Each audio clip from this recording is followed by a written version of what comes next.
Kalunos-lunos po ang nangyari sa isang 8 taong gulang na bata sa Bayambang, Pangasinan. Hinihinalang ginahasa po ito at pinatay, saka itinapon sa basurahan. Sko po. Exclusive Jet Arceliana. Ginahasa, pinagpupukpok sa ulo at itinapon sa hukay ng mga basura.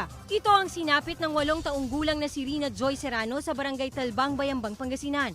Sospek sa karumal-dumal na krimen, ang 38 taong gulang niyang kapitbahay na si Arnold Abalos alias Nognog. May na-file na kaming kaso since na according to the mainly ang yung witness niya, yung kanyang tatay.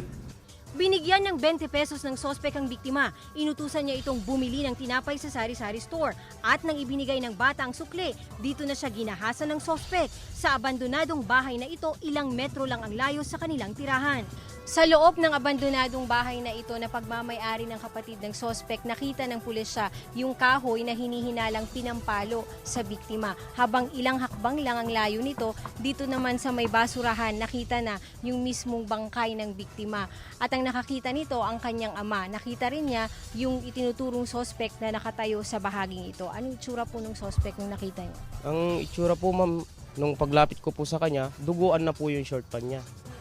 Tapos nailawan ko po yung anak ko doon na nakahandusay na wala nang malay. May damit pa po siya, duguan, tapos wala na pong pang-ibaba. Natagpuan sa pinangyarihan ng krimen ang kahoy, mga damit at tsinelas ng biktima at sospek. Isinailalim na sa DNA test ang mga nakuhang blood sample ng otoridad. Hindi ko na rin po alam yung nangyari nun. Wala po talaga ako sa sarili ko nang... Ano po gusto yung humingi ng tawad sa pamilya? Opo, humingi na po ako ng tawad sa kanila. Sana mapatawad ako pag dudusahan ko po ng... Masakit sa amin na nawala po yung anak namin. Opo, yung tiwala po namin sa kanya, halos